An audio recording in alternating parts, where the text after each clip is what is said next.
నూతన జీవం, నూతన జీవం, యేసులో నూతన జీవం, నూతన జీవం, నూతన జీవం, యేసులో నూతన జీవం, యేసులో నూతన జీవం, యేసులో నూతన జీవం, యేసులో నూతన జీవం, యేసులో నూతన జీవం,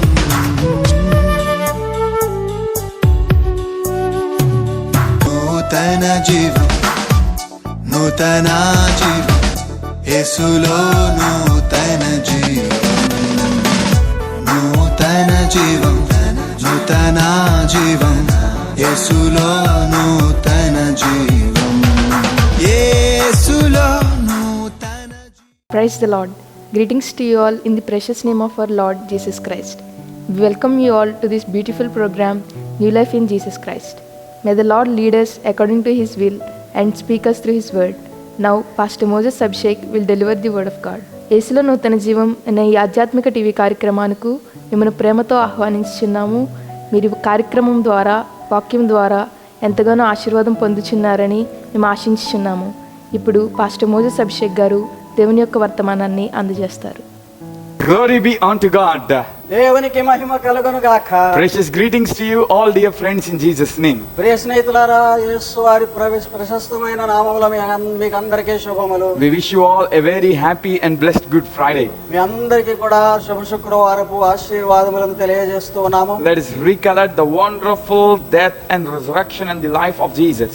ఆశ్చర్యకరమైనటువంటి క్రీస్తు ప్రభు వారి యొక్క శిలువ, శ్రమ, మరణము, పునరుత్థానములను జ్ఞాపకం చేసుకుందాం. And let us live in the wonderful life that which God has given to us. దేవుడిచ్చినటువంటి ఆ మహిమకరమైనటువంటి జీవితంలో మనం జీవించుటకు ప్రయత్నించదము. Yes, remembering or recollecting the death of Jesus or the crucifixion of Jesus or the passion of Jesus should not be limited to only this day. ఈ రోజుకు మాత్రమే అది పరిమితంగా ఉండకూడదు. క్రీస్తు ప్రభు వారి యొక్క శిలువ, శ్రమ, అపరిమితమైనటువంటి వేదన. Every day we must recollect the cross of Jesus and we must live in it. ప్రతి దినము కూడా శిలువను జ్ఞాపకము చేసుకొని దాని యందు నివసించు వారముగా ఉండవలెను. Dear friends, thank you so much for tuning to these videos in your mobiles, televisions and other devices. ప్రియ స్నేహితులారా, దూర శ్రవణ యంత్రములన్నీ పరికరములను మీరు ఉపయోగించి వీటిని వాడుకొనొచ్చు. ఈ ధ్యానములను వినుచున్నందులకు వందనములు. We hope today's message will be a great blessing to your life. ఈ దినపు ధ్యాన వాక్యము మీ జీవితములకు ఆశీర్వాదకరముగా ఉండును గాక. Please share this video with your friends so that they will also listen a powerful message on Good Friday. మంచి శుభ శుక్రవారమును గుర్చినటువంటి శక్తివంతమైనటువంటి ధ్యానము వినున్నట్లు మీ స్నేహితులకు కూడా తెలియజేయుడి. So come, let us now meditate God's word. కనుక రండి, దేవుని వాక్యమును ధ్యానించుదాం. For our meditation today, ఈ దినపు ధ్యానం ఏమనగా, let us open our book of Bible to Gospel according to Mark. Mark అనేటువంటి శిష్యుడు వ్రాసిన శుభవార్త తెరుద్దాం. Mark chapter 8 verse 34. 8వ అధ్యాయము 34వ వచనము. Mark chapter 8 verse 34. మార్కు సువార్త 8వ అధ్యాయము 34వ వచనము. There it was written like this. ఈ రీతిగా అక్కడ వ్రాయబడి ఉన్నది. Then he called the crowd to him along with his disciples and said, జన సమూహములతో కలిసి శిష్యులను ఆయన తన యొద్దకు పిలిచి, whoever wants to be my disciple మీలో ఎవరైనాను నా శిష్యులై ఉండ కోరిన ఎడల must deny themselves తమను తాము ఉపేక్షించుకొని and take up their cross వారి యొక్క సిలువను ఎత్తుకొని and follow me. నన్ను వెంబడింపవలెను. What a wonderful verse it is, dear friends. ఎంత ఆశ్చర్యకరమైన వచనం ఇది ప్రియ స్నేహితులారా. And today we are going to meditate upon this verse. ఈ వచనముపై ధ్యానించదము. And our title for today's meditation is, శీర్షికగా మనం ఏమని పిలుస్తున్నాము దీన్ని అంటే, take up your cross. నీ సిలువను ఎత్తుకో. Take up your cross. సిలువను తీసుకో. Actually, when we see Gospel of Mark, mark సువార్తను మనం గమనించితే, other than all three Gospels, Gospel of Mark is the first Gospel to be written. మిగిలినటువంటి 3 సువార్తలలో కూడా మొట్టమొదటిగా లిఖితమైనటువంటి సువార్త మార్కు సువార్త అని ప్రచారము. And because Mark was the disciple of Peter and also Paul, he ran great things about Jesus.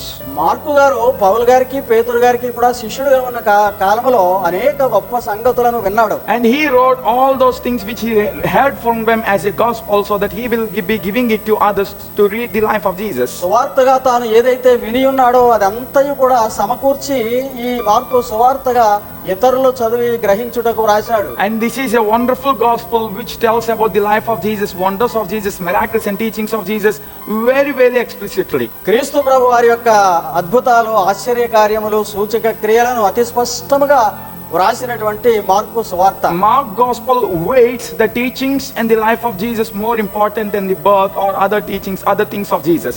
ఈ జీవితము అనేటువంటి దానిలో యేసుక్రీస్తు ప్రభు వారి యొక్క జన్మము నుండి ఉన్న ఇతర విషయముల కంటే ఈ అద్భుతములు, ఆశ్చర్య కార్యములు, ఈ సూచక క్రియలకు అధిక విలువ ఇవ్వబడింది. And when we come to chapter 8, 8వ అధ్యాయమునకు వచ్చేసరికి chapter 8 starts with Jesus feeding 4,000 people who are men. పురుషులైనటువంటి 4,000 మందికి ఆహారము పెట్టారు యేసు ప్రభు వారు అనే సంఘటనతో ప్రారంభం. We know that miracle where Jesus did a wonderful wonder by multiplying the 7 loaves and few fishes and distributing it to more people. At least 4,000 were men there. 7 రొట్టెలు కొద్ది చేపలుగా ఉన్నటువంటి అతి అల్ప సంఖ్యమైనటువంటి ఆ మొత్తమును 4,000 మందికి ఆహారముగా పంచి ఇచ్చిన ప్రభువు అద్భుతం. And secondly, we see Jesus healing a person near the pool of Bethsaida. రెండవదిగా బెత్సైదా అనేటువంటి ఆ నీటి కోనేరు దగ్గర ఉన్న వారిని బాగు చేయుట. And thirdly, we see here in this chapter 8 Peter confessing Jesus as Messiah at a place called Caesarea Philippi. ఫిలిప్పుదైనటువంటి కైసరియా ఫిలిప్ అనేటువంటి ప్రాంతంలో యేసు క్రీస్తు అని ఒప్పుకొనినటువంటి పేతురు సంఘటన. And it is very important because that is a place which is the hub for goddesses and hub for the ruling of Caesar. ఆ కైసరు అనేటువంటి వాడు పరిపాలన చేసేదానికి కేంద్రముగా ఎంచుకున్నటువంటి స్థలం అది. గనుక ఈ సంఘటనకు విలువ ఎక్కువ ఇవ్వబడినది. So Peter confessed in that place saying that Jesus, you are the true God, you are the Messiah. ప్రభుత్వ అధికారపూరితమైనటువంటి ఆ స్థలములో యేసును గురించి నీవే మెస్సయ్యావు అని ఒప్పుకొనుట ఎంత గంభీరము. And in the fourth part we see Jesus predicting his death and resurrection. 4వ భాగముగా ప్రభువు యొక్క మరణమును ఆయన పునరుత్థానమును తెలియజేసేటువంటి భవిష్యత్ సంఘటన. After these 4 points, ఈ 4 సంఘటనల అనంతరము as we read in 34th verse, 34వ వచనములో మనం చదివిన ప్రకారము Jesus is calling disciples and crowd to him, అక్కడ జనసమూహములను శిష్యులను కూడా తన యొద్దకు పిలిచి and he is telling them to take up their cross and follow him. మీ సిలువను ఎత్తుకొని నన్ను వెంబడించండి అని తెలియజేయుచున్నారు. My dear beloved friends who are listening God's word today, దేవుని వాక్యమును ఈ దినమున వినుచున్నటువంటి ప్రియ స్నేహితులారా, write these words upon your heart. నీ హృదయం అనేటువంటి పలక మీద వీటిని రాసుకో.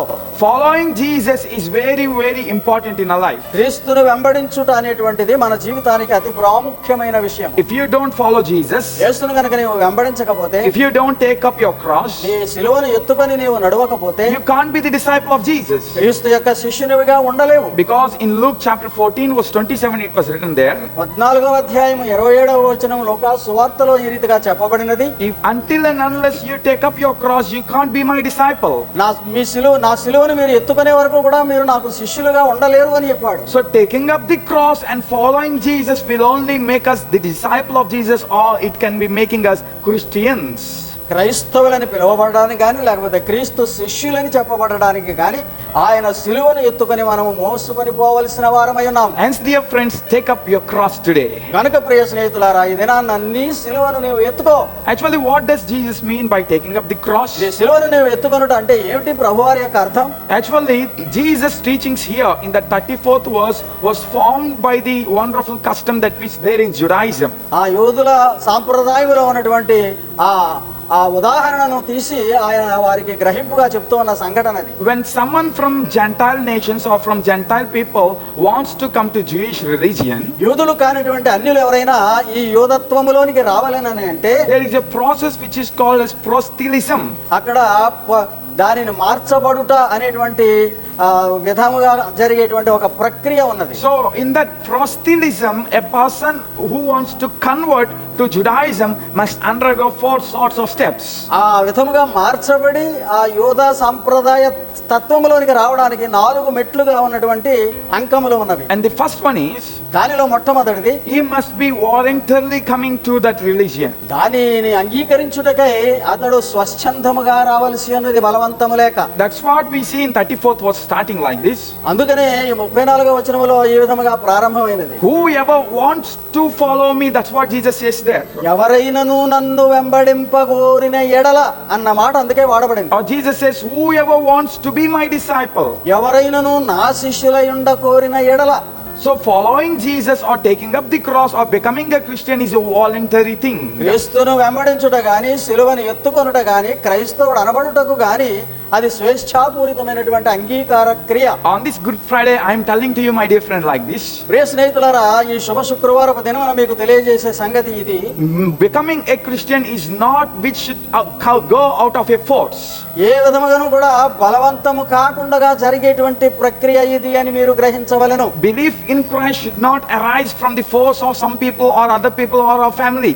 వేరే వ్యక్తులు గాని, కుటుంబీకులు గాని ఎవరైనాను సరే ఒత్తిడి చేయటం వలన నీవు మారుట కాదు. You can become only a Christian if you are voluntarily submitting yourself to Jesus. స్వచ్ఛందముగా నీవు క్రీస్తునకు లోబడితేనే తప్ప అది జరిగే పని కాదు. Until and unless you do that, you are never and never, never will be a Christian. అది జరగనంత వరకు కూడా క్రైస్తవుడు అనబడడానికే అవకాశం లేని పరిస్థితి. So Jesus takes that foundation rule of Judaism, Protestantism and says it same here in Christianity too. మార్పు చెందుటకు అవసరమైనటువంటి ఆ 4 పద్ధతులలో ఉన్నటువంటి ఆ యోధత్వపు సిస్టంలో, ఆ విధానంలో ఉన్నటువంటి మొదటి అంశమును ఆ విధంగా చెప్తూ ఉన్నాడు. Today many people say that they forcefully converting people to Christianity, they are drawing people to Christianity. It will not happen in Christianity. ఈ దినాలలో అనేక చోట్ల అనేక మంది ద్వారా మనం వింటూ ఉన్నాము, మతము మార్చుతూ ఉన్నారు, వారిని బలవంతము చేయుచున్నారు అని. అలా జరిగేది కాదు ప్రియులారా. A person can never become a Christian by the force of someone or someone other.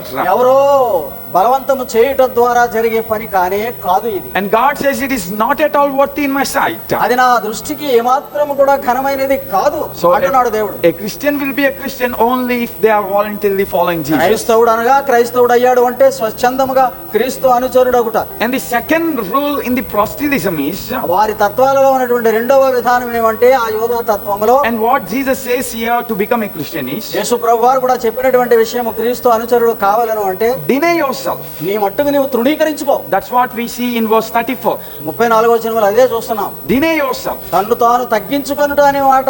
So what all these selfish things or selfless things which we have, we must deny them. మనలో ఉన్నటువంటి ఆ స్వనీతి అనేటువంటి దాని సమస్తాన్ని కూడా విడనాడాలి. And as a Gentile, if someone wants to become a Jewish, he must also should deny all the things which was self in his past. యోధత్వములో లేనటువంటి వేరేవాడు అనగా అన్యుడైనటువంటి వాడు రావాలనంటే తన్ను తాను ఉపేక్షించుకోవాలి ముందు. He must deny the idolatry, he must deny the false religion, he must deny all these self things, and then only he will be declared as a Jew. విగ్రహారాధన గాని, తప్పు పద్ధతులు గాని, వ్యతిరేక బోధనతో ఉన్నటువంటి మత తత్వాన్ని అంతటిని కూడా విడిచిపెడితేనే గాని ఈ నిజ యోధత్వములోనికి మారలేడు. And they considered it as a taking a new birth by denying all his old self. అదంతటిని కూడా 2 మాటలలో చక్కగా చెప్పాడు. ఏమని అంటే నూతన జన్మ.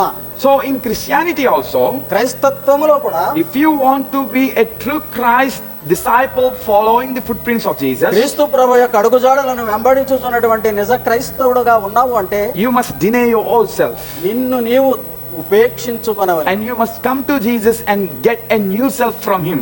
ఆయనలో ఉన్నటువంటి నూతనత్వమును నీలో నూతన తత్వముగా స్వీకరించాలి. That's what Bible says, no more the people who are in Christ are old creatures, but they are new creatures in Christ. కనుకనే వాక్యము లేఖనము ఏమి చెప్తున్నదంటే క్రీస్తునందున్న వారు ఇక ఏమాత్రము పాతవి గతించిపోయి నూతనత్వములోనికి వచ్చిన వారు అని. So we all will become a new people, then only we will be called as a Christian. మనం అందరం ఆ రీతిగా నూతనత్వములోనికి వచ్చినప్పుడే క్రైస్తవులని పిలువబడతాం. And the third important thing which is our title today is, మూడవ అంశం ఏమున్నదంటే మన శీర్షికలో ప్రధానముగా Jesus says that in 34th verse, 34వ వచనములోనే యేసు వారు చెప్తున్నారు మరలా, take up your cross. నీ సిలువను ఎత్తుకో. Take up your cross.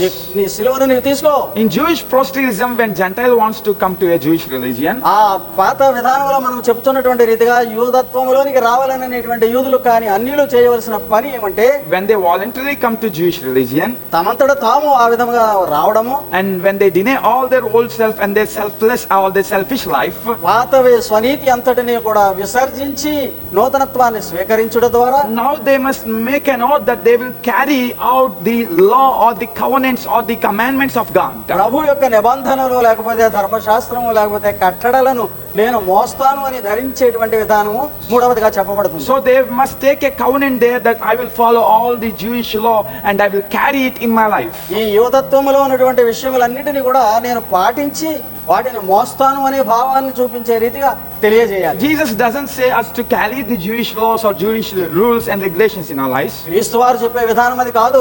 ఆ పాతమైనటువంటి ఆ కట్టడలన్నిటిని కూడా భుజం మీద మోయమని కాదు. But Jesus says to take up our cross. యేసు వారు చెప్తున్న మాట ఏంటంటే నీ సిలువను ఎత్తుకో.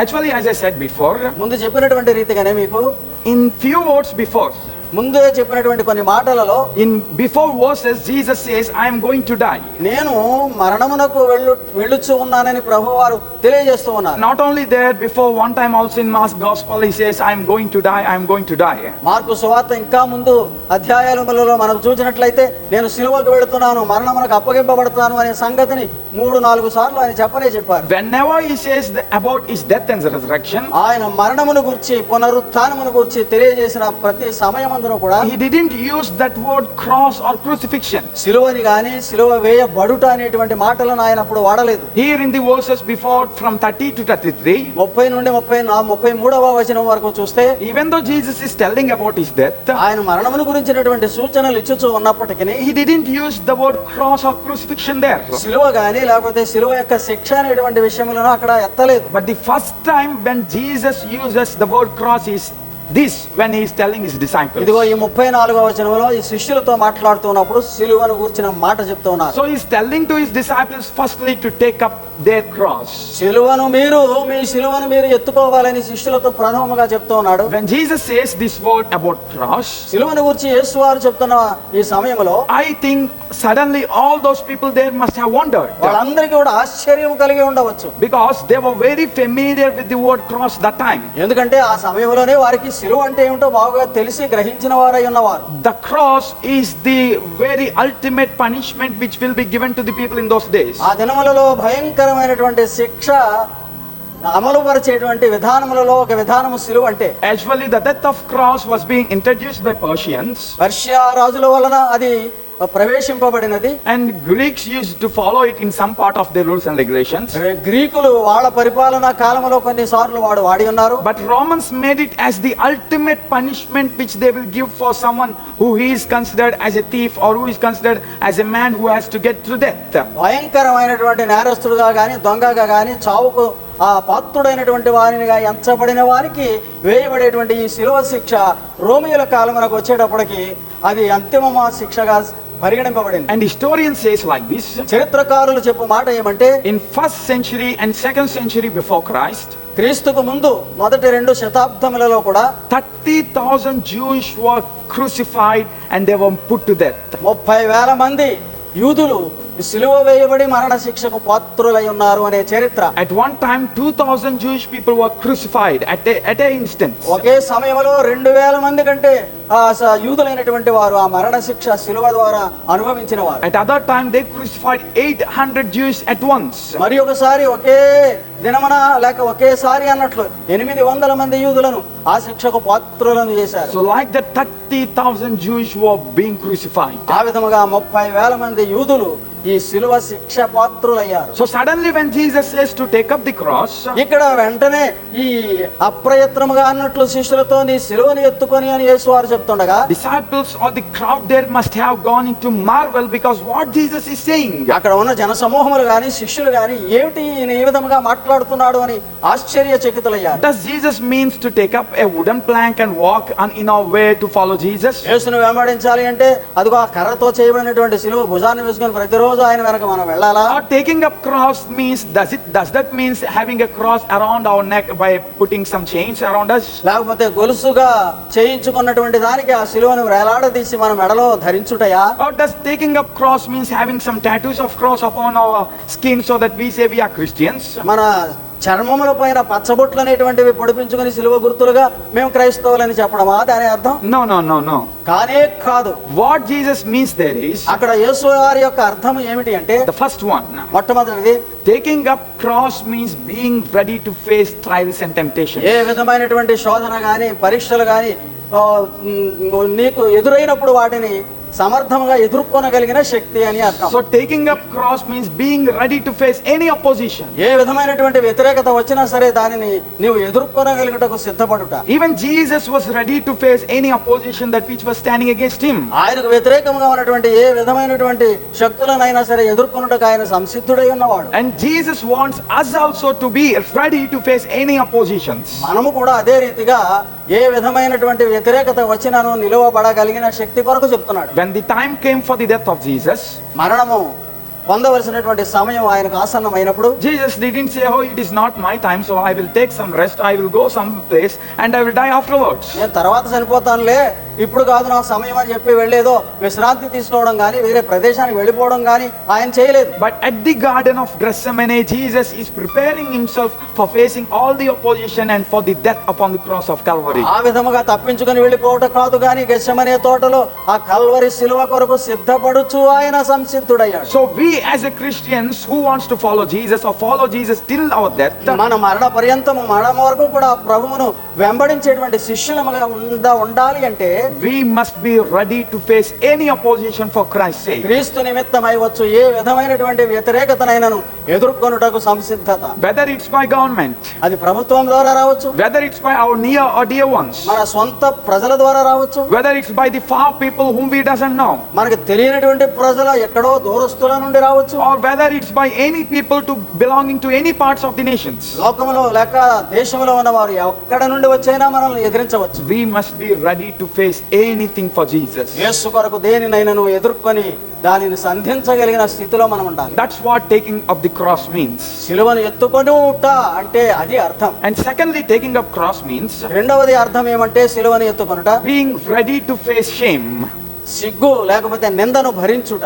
Being ready to face shame. సిగ్గు గాని నిందను గాని భరించుటకు సంసిద్ధత. Actually, some writers during the time of Jesus, యేసు ప్రభు వారి యొక్క ఆ కాల పరిస్థితుల్లో ఉన్నటువంటి చరిత్రకారులు ఏమన్నారంటే, they wrote like this, that taking up the cross or carrying cross was used as a reference to say as a shameful words to others. ఇతరులకు అది ఒక సిగ్గుకరమైనటువంటి విషయముగా అది గమనింపబడింది అని రాశారు చరిత్రలో. So if I want to mock a person, ఇప్పుడు ఎవరైనా నేను ఒక అతనిని కూడా హేళన చేయాలి అంటే I can use those words, take up your cross, oh you fool, take up your cross, and I can mock them. వారి బుద్ధిహీనుడా అని సిలువెత్తుకోరా అని వాడిని దూషించిన రీతిగా హేళన చేసిన రీతిగా మాటలాడు విధము అని ఉన్నది. So taking up the cross is a word that which used as a mockery to others. కనుక సిలువనెత్తుకోవడం అనేటువంటిది హేళనాస్పదమైనటువంటి పనిగా కూడా పరిగణింపబడింది. And Jesus says, యేసు వారు చెప్తున్న మాట ఏమంటే, if you want to be my disciple, నా శిష్యుడుగా నీ ఉండగోరితే you must be ready to face any sorts of mockery or shame. ఎట్టి విధమైనటువంటి హేళన లేకపోతే నిన్ను కించపరిచేటువంటి పరిస్థితి వచ్చిన ఎదుర్కొనగలిగి ఉండాలి. Many people were like this today.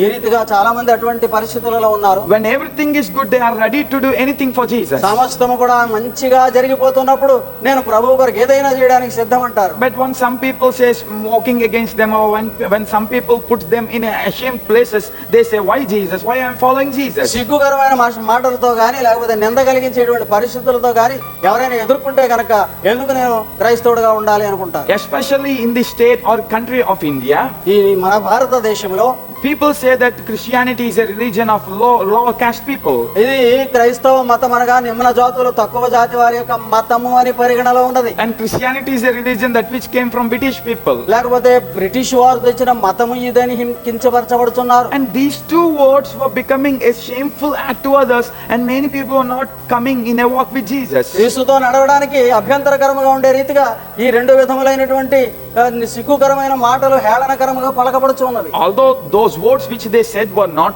right, అవి సరైనటువంటి మాటలు కాకపోయినప్పటికీ, whatever words people may use to make you feel ashamed, నిన్ను సిగ్గుపరిచేటువంటి మాటలు ప్రజలు ఏదైనా చెప్పవచ్చు నీకు. be ready to face them, but not be ready to deny Jesus. యేసును తృణీకరించుట కాదు గాని ఆయనను వెంబడించుటకు మాత్రము మనము సంసిద్ధులమై ఉండాలి. Then only you can be the disciple of Jesus. అప్పుడే నీవు క్రీస్తు యొక్క శిష్యుడవుగా ఉండగలవు. Next, what does it mean by taking up the cross? తరువాత మరి ఒక అర్థం ఏమిటి సిలువను ఎత్తుకొనుట అంటే? Taking up the cross means being ready to die. నీవు చనిపోవడానికైనా సిద్ధముగా ఉన్నవాడవై ఉన్నట్లు. See, during the time of Roman Empire, రోమీయుల యొక్క ప్రభుత్వ కాలంలో if someone is carrying cross, ఎవరైనా ఒక సిలువను మోసుకుంటూ వెళ్తున్నాడు అంటే there is no chance for him to live. He will be certainly put to death. దాని అర్థం ఏంటంటే వాడు మరణానికి వెళుతున్నాడు తప్ప తిరిగి వస్తాడు అనేటువంటి ఆ గ్యారంటీ లేదు. No one can rescue him after they carry the cross. ఒక్కసారి సిలువ మీద భుజం పెట్టబడి మోస్తూ ఉన్నాడు అంటే శిక్షకు పాత్రుడే ఇక ఎవరు కూడా అతన్ని కాపాడలేరు. Even upon the cross, if they don't die, they will break your legs and they will make you to die. సిలువ వేసిన తర్వాత కూడా ఒకవేళ అక్కడ ఇంకా నీ ప్రాణం పోకపోతే కాళ్ళ మీద కొట్టి కాళ్ళు విరగొడతారు నీ ప్రాణం పోవడానికి. So following Jesus means being ready to die for Jesus at any time. ఏ సమయమందైనా క్రీస్తు కొరకు చనిపోవుట సంసిద్ధతయే సిలువను ఎత్తుకొనుట. That much daring and dashing attitude should be there in the life of a Christian. అటువంటి ధైర్యము అటువంటి సాహసము కలిగినటువంటి జీవిత విధానం ఉన్నవాడే క్రీస్తును వెంబడించువాడు. Will you kill me for believing in Jesus? యేసును నమ్మినందువలన నన్ను చంపుతావా? Oh, if I don't care. If you want to kill me, I don't care. I will believe in Jesus. నేను యేసునే నమ్ముతాను, నువ్వు చంపితే నన్ను చంపు అనగలిగిన స్థితి. That's what we should say when we are facing death. మరణమును ఎదుర్కొనేటువంటి సమయంలో మనము చెప్పవలసిన మాటలు అవే. A Christian should not be fearful for death. మరణానికి కూడా భయపడవలసినటువంటి ఆవశ్యకత లేదు నిజ క్రైస్తవునికి. So take up your cross means be ready to die. నీ సిలువను ఎత్తుకో అనేటువంటి మాటలో మరణమైనా సిద్ధముగా ఉంటుంది. Then only you can be the disciple of Jesus. అప్పుడే క్రీస్తు యొక్క శిష్యుడవుగా ఉండగలవు. And what does it mean by taking up the cross? మరి సిలువను ఎత్తుకొనుట అనేటువంటి దానిలో మరి ఒక అర్థం ఏమిటి? Taking up the cross means being ready to forgive others. ఇతరులను క్షమించు విధానము. That's what Jesus did upon the cross of Calvary. Calvary సిలువలో ఉన్నప్పుడు కూడా యేసు వారు చేసిన పని అదే. Taking up the cross, he went upon to the Golgotha mountain and he forgave many people, and he has forgiven all the world by his death upon the cross. Calvary కొండపైన సిలువ వేయబడుటకు తీసుకొని పోబడి సిలువ వేయబడినప్పుడు సిలువ పై నుండి ప్రజలందరినీ క్షమించుచు అన్నటువంటి పలికినటువంటి ఉదారమైన పలుకులు. And he is the forgiver for all this universe from the sins of humanity. విశ్వమంతటికి ఉన్నటువంటి పాపమును క్షమించుటకు పలికే ప్రేమ వాక్కులవి. And you and me who are taking up our cross, సిలువను ఎత్తుకొనుచున్నటువంటి నీవు గాని నేను గాని, and you and me who are following Jesus Christ, యేసు క్రీస్తును వెంబడించుచున్నటువంటి నీవు గాని నేను గాని, we must be ready to forgive others. ఇతరులను క్షమించు బుద్ధి కలిగిన వారమై ఉండాలి. And like that, ఆ విధముగా చేస్తే after voluntarily coming to Jesus, వ్యక్తిగతముగా స్వచ్ఛందముగా క్రీస్తు దగ్గరకు రావడం, after denying yourself, నిన్ను నీవు తృణీకరించుకొని త్యజించుకొనుట, after taking up your cross, నీ సిలువను ఎత్తుకొనుట,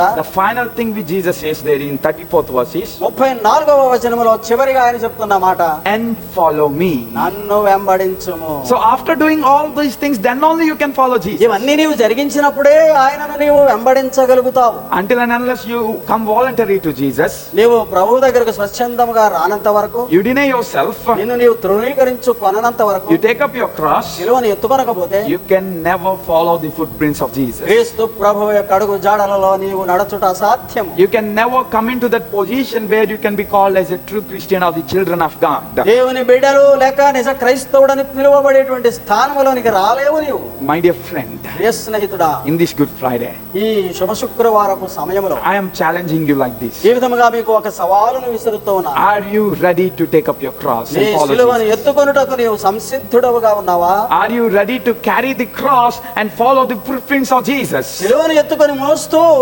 ప్రభువు యొక్క అడుగుజాడలలో వెళ్ళుటకు సంసిద్ధముగా ఉన్నావా? Are you ready to give your life for God? దేవుని కొరకు నీ ప్రాణాన్ని ఇవ్వడానికి సిద్ధంగా ఉన్నావా? Are you ready to feel ashamed for God? క్రీస్తు కొరకు సిగ్గును అనుభవించడానికి సిద్ధంగా ఉన్నావా? Are you ready to forgive others? ఇతరులను క్షమించగలవా నీవు? Are you ready to do anything and everything for God?